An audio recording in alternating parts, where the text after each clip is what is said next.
tardes, gracias por permitirme entrar una vez más en sus hogares en estos momentos de, digamos, de recta final que se está viviendo en el país, una convulsión, pues, digamos, a lo interno y a lo externo ante la realidad de este 20 de mayo, ya poco falta para esta fecha y bueno, el programa va a girar en torno a este tema, pero antes que nada, de verdad, quiero de alguna manera felicitar, me siento tan orgullosa porque yo constituyo parte de lo que fue, inclusive lo puedo decir con mucho orgullo, la primera promoción del Colegio Altamira, mi colegio, y donde estudié todo el bachillerato, y bueno, hemos recibido esta grata noticia y quiero empezar por ahí porque he insistido a lo largo de estos últimos días de los talentos, de los motivos, de las cosas que nos inspiran y que tenemos que seguir adelante porque hay mucho talento en este país. Fíjense ustedes, estudiantes del Colegio Altamira del estado Zulia ganan concurso de la NASA.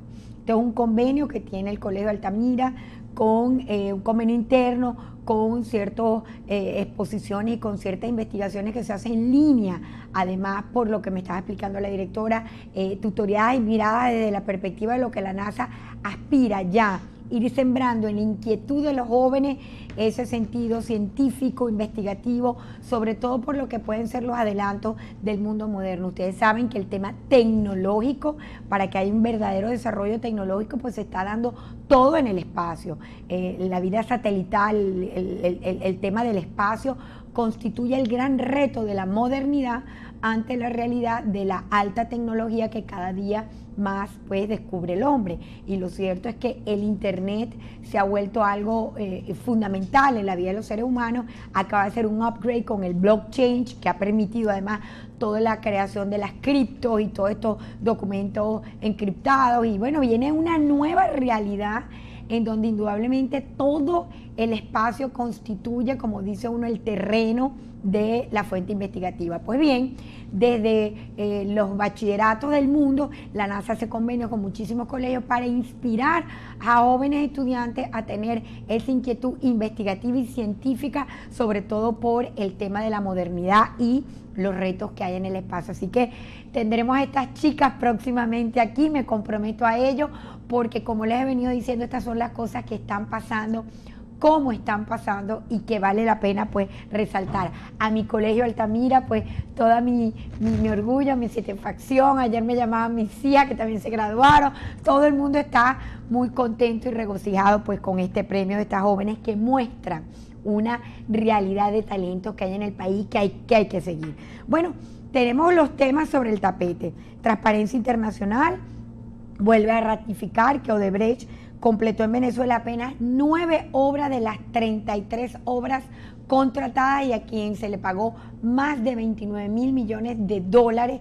El caso está sobre el tapete, igualito que el tema de ConocoPhillips frente al embargo petrolero que tiene PDVSA y que ha impedido pues que los buques salgan, y esperamos con el favor de Dios, ya han anunciado las autoridades de Curazao que esta semana van a haber unas reuniones con representantes de ConocoPhillips y representantes de PDVSA, y de verdad que yo no deseo otra cosa que esto pues se pueda solventar, porque en la historia de la vida petrolera del país, yo creo que cuando iban a hacer el embargo a Castro, Castro fue un presidente que vino antes de Gómez, que fue la única amenaza así que hubo de tanqueros y un tema de posible embargo, y resulta que ya esto es una realidad en el tema de la industria venezolana, la primera, la única que nos garantiza algún tipo de divisa. Imagínense ustedes con la crisis que vivimos, si vamos a querer nosotros los venezolanos problemas como eso. Yo no lo quiero, yo aspiro y espero que esto se pueda resolver prontamente, porque ya es bastante lo que estamos sufriendo los venezolanos. Bueno, el tema está servido, ya Henry Falcón anuncia que ha venido pidiéndole al Plan República que represente, que por favor represente la verdadera soberanía del domingo. Tenemos entendido que van a haber reuniones en el comando, sobre todo con los representantes del Plan República, para poder garantizar digamos, el desarrollo de estos comicios este 20 de mayo. Más de 300.000 efectivos conformarán el despliegue para la toma de los centros de votación. Inclusive ya los colegios están empezando a cerrar sus clases para empezar a poner todos los centros al servicio de este proceso que ha estado altamente cuestionado por todos los sectores, proceso que no consiguió la unidad democrática, el respaldo a la unidad democrática, porque la unidad democrática insiste en el tema no solamente del llamado a estas elecciones fuera de tiempo, que no correspondían dentro del cronograma electoral. Se dio el tupé inclusive el CNE de comerse un año con los gobernadores y alcaldes, pero bueno, uno de los alegatos que dice que está fuera del cronograma. Otro alegato es que la comunidad internacional está por primera vez conteste y al unísono diciéndole a Maduro que no le va a reconocer este proceso el 20 de mayo. Y ciertamente pues hay muchas situaciones de un lado y del otro, y yo sencillamente pues he querido invitar a un amigo que tiene una posición con respecto a este momento y que me encanta además tener acá, porque es la manera también de tener libertad y hablar las cosas con la libertad consciente, porque considera que es un momento pues oportuno de ir a votar, y él pues ha mantenido su posición a pesar pues de que el partido que representa Un Nuevo Tiempo ya ha sido claro y conteste que tampoco va a la contienda y está haciendo un llamado a la abstención. Por cierto, el CNE hoy también hace un comunicado diciendo que advierte sanciones a promotores de la abstención. Y yo no creo que son promotores abstencionistas, sino sencillamente creo que no hubo un acuerdo en la mesa de negociaciones con respecto a este adelanto de situación frente a condiciones que pedía la Fuerza Democrática, y el gobierno pues sencillamente no las quiso reconocer, y de ahí para adelante pues empezó todo este tema de cómo mirar la participación del 20 de mayo. Bienvenido, Víctor Velasco, un gusto tenerte, amigo y compañero, y bueno, un gusto tenerte. Muy agradado por tu invitación. Saber pues la posición, te he visto muy activo defendiendo el derecho a votar. Y bueno, vamos a ir a comerciales, Víctor, claro. Y al llegar pues volvemos y arrancamos. Gracias. Con todo lo que ha sido pues esta seguidilla de eventos que, como repito, tiene movido el mundo, no solamente en lo interno, sino en lo internacional también, con respecto al 20 de mayo, que prácticamente ya estamos frente a esa fecha. Ya venimos.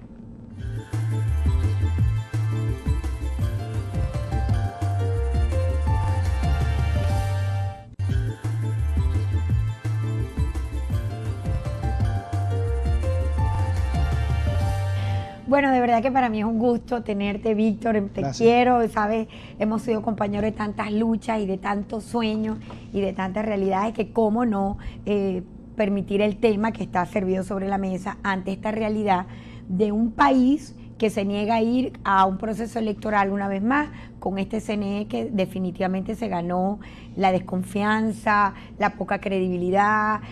Bueno, las encuestas son una cosa verdaderamente atorrante, más del 70% está diciendo que no va a ir a votar. Y bueno, por otro lado, pues tú has mantenido una posición a pesar de que el partido pues te tiene ahorita, digamos, en cuestionamiento, porque Nuevo Tiempo ya dijo que tampoco está dentro de la Fuerza Unitaria. La Fuerza Unitaria no solo no va a participar, sino que está diciendo o haciendo un llamado a todo el mundo a la casa para que se vea pues la realidad de tranquilidad y desolación, una que se vio por cierto en la constituyente y que ellos después empujaron con una cantidad de votos. Y bueno, bienvenido, Víctor. Bueno, y cómo manejarlo en estos momentos. De verdad que es un gusto tenerte. Muchas gracias por la invitación y la oportunidad que nos brinda también la familia de Global, y los felicito, bueno, por este estudio nuevo. No había estado aquí, está muy bonito. Les auguro y les deseo pues todos los éxitos del mundo, y felicito este emprendimiento como todos los emprendimientos que quedan en Venezuela, que de verdad que son loables. Es un tema de verdad muy, muy complejo, muy polémico, ¿ya? Y yo ante todo quiero recordar que todos tenemos una causa común, que es la salida de Nicolás Maduro. Lamentablemente, en este momento hemos optado por dos estrategias diferentes, cosa que difícilmente nos llevará a un resultado positivo, porque cualquier estrategia que esté fraccionada, bueno, va a estar condenada al fracaso. Sin embargo, el gobierno está tan debilitado y es tanto el clamor popular de este país por el cambio de gobierno, que yo creo que al final del túnel hay una luz en el camino. A partir del 20 de mayo, yo creo que se pueden propiciar cambios importantes en el país. Y es muy respetable la posición de aquellos quienes creen que no participar el 20 es una estrategia o una herramienta efectiva de lucha, pero lamentablemente no la puedo compartir. ¿Por qué razón? Bueno, porque lo que me ha indicado a mí la historia latinoamericana es que a través de la herramienta del voto, que tanto ha costado para nuestras sociedades conquistarlo, porque mientras que el voto en Europa es centenario, el voto popular, oye, aquí el voto tiene escasas décadas en Venezuela y en buena parte de Latinoamérica. Apenas en el cono sur hay países que lo conquistaron hace 20 o 25 años. La democracia en Latinoamérica es una democracia muy joven, es muy noble. Entonces, esas democracias se conquistaron en su mayoría a través de llevar a los regímenes autoritarios hacia procesos electorales que no fueron transparentes, procesos que fueron muy difíciles. En el caso de Pinochet, por ejemplo, la Junta Electoral era una Junta Electoral militar. ¿Podía haber equilibrio? ¿Podía haber igualdad de competencia, igualdad de condiciones? No, para nada. Pero el pueblo se puso por encima de ese tipo de dificultades, metieron al dictador en una elección y luego, a partir de la elección, lo obligaron a sentarse en una mesa y a lograr toda una transición. Lo que pasó en Perú, por ejemplo, porque hay mucha gente que me dice, pero es que tú todavía crees que se le puede ganar a Nicolás Maduro. No es que creo, estoy convencido de que Nicolás Maduro no tiene ninguna posibilidad de ganar ningún examen electoral en este país. Pero es que los resultados pueden ser manipulados. Ciertamente el sistema electoral venezolano, tristemente, no es transparente y es posible, muy probable, le cedo razón, de que el día 20 los resultados sean adversos. Pero por ejemplo, en Perú, que había una dictadura donde el dictador le metió al Congreso los tanques, donde apresaron diputados, donde asesinaron gente, violaciones de derechos humanos de cualquier naturaleza, una cochina y corrupta dictadura, igual o peor que la que estamos sufriendo. Bueno, y allí se logró meter a Fujimori a un proceso electoral, se robó las elecciones Fujimori, pero Alejandro Toledo participó. Si Alejandro Toledo no hubiera participado, no se hubiera precipitado la crisis que hubo después y que llevó a Fujimori meses más tarde a abandonar el poder. Se repiten las elecciones y Alejandro Toledo es presidente. Ahora, el asunto está, Víctor, en el llamado de origen. Tenemos un país donde existe una Asamblea Nacional que fue votada por la gran mayoría de los venezolanos y una asamblea constituyente desconocida. Además que fue como muy burdo ver las calles desoladas y cómo empujó la votación, que hizo, entre otras cosas, que Smartmatic se fuera, porque hoy por hoy ya no existe ni siquiera el acompañamiento de Smartmatic, que fue la que montó pues todo el proceso electrónico de votación. Fíjate lo siguiente, eso era por hablar del caso latinoamericano. En el caso venezolano... Por eso, que creo que tiene sus particularidades muy especiales de paso. En el caso venezolano, también ha ocurrido. El voto se conquistó a través de fracasos como la elección simbólica en la que participó Rómulo Gallegos en el año 41, que era un congreso de segundo grado, y él hizo una campaña nacional como si hubiera voto popular. ¿Para qué? Primero para que se legalizara Acción Democrática y para luego él conquistar por la vía del voto el poder en el año 45. Los dos eventos electorales de Marcos Pérez Jiménez. ¿Qué pasó en el último evento? Eso terminó generando la crisis que llevó al 23 de enero y la salida de Pérez Jiménez.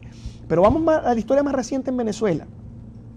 En Venezuela, cuando todo el mundo decía que a Adecos y Copellano era imposible ganarles, ¿verdad?, que el acta mata voto, que no es posible, que ese Consejo Supremo Electoral es corrupto y es cochino, aquí ganó las elecciones Rafael Caldera con una opción distinta a Adecos y Copellano, y más tarde ganó Hugo Chávez, y los Adecos y los Copellanos terminaron cuidándole los votos a Hugo Chávez en las mesas. Pero en el año 98. Víctor, no existía ni siquiera el sistema automatizado, pero ha ganado tanta desconfianza. ¿Había o no había observaciones y quejas y críticas sobre aquel sistema electoral de que no era transparente? ¿Sí o no? Las había, y había muchas, aquella famosa máxima de que acta mata voto y no sé qué más. Más tarde venimos con Chávez, con Smartmatic, con máquinas, etcétera, etcétera, etcétera. Cuando nos retiramos en el 2005, y ahora que nos retiramos de la constituyente, ¿qué hemos encontrado? Hemos encontrado pues el fracaso, la depresión colectiva, ningún éxito detrás de esos dos retiros, ninguno. Ahora, cuando participamos hemos tenido reveses, sí es verdad, pero también gracias a que participamos ganamos en el 2007 el referendo de aprobatorio de la Constitución comunista, ganamos en el 2010 el Parlamento Latinoamericano y el Parlamento Andino. Lamentablemente, por errores nuestros, que tenemos que hacer un mea culpa ante el pueblo, hemos cometido muchos errores y salimos a decirle al pueblo que la culpa es de otras cosas, como por ejemplo de un presunto fraude masificado y electrónico en las máquinas, cosa que es falsa, que no existe. La elección no es transparente, pero el fraude no está en las máquinas. Cuando participamos en el 2015, ganamos abiertamente. Cuando participamos en el 2017, ganamos también. ¿Por qué? Porque ganamos la primera plaza de Occidente, el Zulia, ganamos la primera plaza de Oriente, Anzoátegui, y ganamos las plazas más importantes de los Andes, como es el Táchira y Mérida.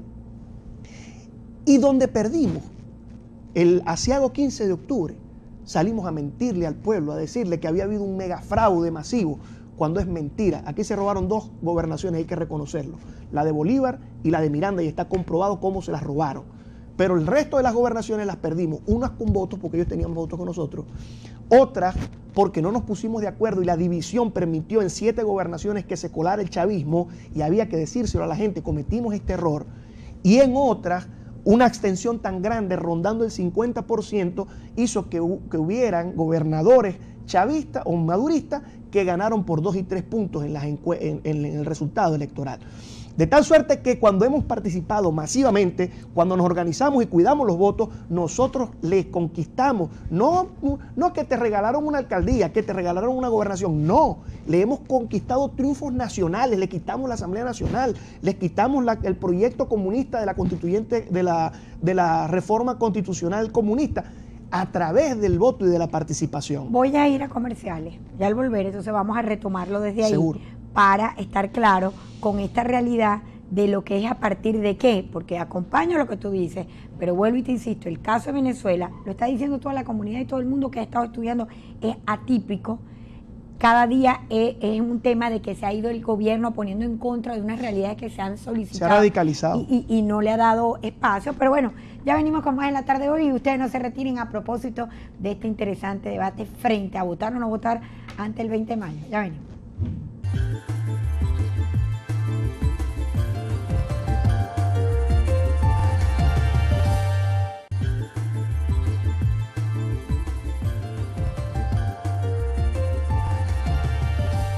Bueno, amigos, yo aquí encantada, de verdad que tengo un profundo cariño. Yo siempre lo digo, tengo amigos en todos lados y amigos que además quiero y respeto, desde el chavismo, de las distintas posiciones, porque si uno está luchando por la libertad no hay nada mejor que saber respetar las posiciones, las creencias. Bueno, digamos que cada quien tiene derecho a expresar y a decir lo que siente y lo que piensa en un momento determinado. Lo cierto es que Víctor Velasco está con nosotros en la tarde de hoy, pues en esta salida de carrera que ha tenido, y yo lo felicito por lo hecho además muy autónomamente. Él no está en el comando de Henry Falcón, ¿no? Tengo entendido que tú no estás en nada de eso, en acompañando la campaña, sino sencillamente defendiendo la institucionalidad y la importancia del derecho a votar que tenemos los venezolanos. Ahora bien, es cierto, Víctor, todo lo que tú has dicho y el panorama histórico por el que nos hiciste pasar, que no tengo nada que recriminar, pero la realidad venezolana es totalmente distinta, fíjate. Frente al hecho de haber ganado la Asamblea Nacional abrumadoramente, ¿qué hizo el gobierno? Montar de alguna manera una situación que evitó, inclusive se comió el proceso en un año de gobernadores, alcaldes y para de contar, con un CNE que no ha sido más que colaboracionista de Maduro. Pero no solamente eso, sino que en medio de la tragedia del país y de tratar de buscar un acuerdo de negociación, entonces se lanza con el tema de la Asamblea Constituyente, que es ilegal, inconstitucional, y que además le empujó tanto voto que hizo que Smartmatic se fuera del país y no garantizara más proceso electoral alguno, porque Smartmatic no está. Entonces, además, se fueron y se sentaron en una mesa de negociación en Costa Rica y quisieron ponerse de acuerdo, sobre todo en el tema electoral, ciertas y mínimas condiciones que ya nadie las comparte, el tema del voto asistido, el movimiento de las circunscripciones, tantas cosas que han ido el CNE perfeccionando, porque es que no podemos hablar del CNE de otro tiempo ante el CNE que Tibisay ha ido perfeccionando en este anexo que tiene con la oficina de Miraflores. Y por si fuera poco, entonces no estás clara con las circunscripciones, no estás clara con el tema de la auditoría previa, porque no se sabe todavía, y es lo que está reclamando Henry Falcón, no lo estoy diciendo yo, lo está diciendo Henry Falcón. No ha habido auditoría previa del sistema, que ya no lo garantiza nadie. El tema de los testigos y la formación de los testigos, un proceso tan corto, menos de 2 meses. O sea, una cantidad solamente en la carrera atómica que tiene Maduro de legitimarse en el poder, que por cierto, también la fecha se anticipa al momento que debe haber sido convocada para el proceso presidencial. Frente a eso, ¿cómo no tener duda de decir no, hasta aquí? Pues. Vamos de lo último para lo primero. Quienes han venido pidiendo adelanto de elecciones somos nosotros. Tenemos 3 años pidiéndole adelanto de elecciones. Entonces ahora que nos adelantan las elecciones no nos podemos quejar, ¿ya? ¿Por qué? Porque el gobierno jugó estratégicamente, si es verdad, torciendo la ley y haciéndonos una zancadilla para que no nos pudiéramos poner de acuerdo. Pero la culpa de no ponernos de acuerdo no es del gobierno, es de nosotros que no tenemos capacidad para ponernos de acuerdo, porque habían unos actores, unos aspirantes que querían que hubiera primarias por acto de fe. O sea, tiene que haber primarias, a pesar de que nosotros sabemos que las primarias, cuando no son hechas con el tiempo suficiente, quedan heridas y resquicios que quizá termine entonces mucha gente desactivándose o incluso hasta participando por el oficialismo de las rencillas que producen esas primarias en ocasiones, de las que nosotros hemos sido copartícipes y hemos visto lo difícil que es. Yo recuerdo que en las elecciones de Guanipa, yo estaba el sábado antes de las elecciones, en vez de estar buscando votos, andaba jalándole mecate a compañeros nuestros para convencerlos de que teníamos que trabajar y votar por Guanipa, ¿ya? Producto de que esas primarias hechas por acto de fe que tienen que ser. Hay otros métodos. ¿Por qué no pudimos ir a las encuestas? ¿Por qué no pudimos hacer otro tipo de acuerdo? Bueno, porque si a veces en la oposición, en nuestra dirigencia y en el gobierno también, privan intereses individuales, personales, por encima del interés colectivo. ¿Pero y qué le dice a una comunidad internacional que por primera vez porque son muchas cosas, está armonizada pero frente al momento? No está armonizada, eso no es así. Permíteme irte respondiendo todas las cosas. Frente al tema de Smartmatic, si nosotros no los hubiéramos dejado solos como los dejamos en el 2017 en la constituyente, sencillamente no hubiesen podido decir que tenían 10 millones de votos. Cuando Smartmatic sale y dice eso, lo dice con toda la realidad del mundo, porque al dejarlos solos en las mesas, ellos solos se ponen a darle a la máquina y resulta que inflaron la votación en no sé cuántos millones de votos y salieron a decir que tenían 8 millones de votos cuando eso es mentira.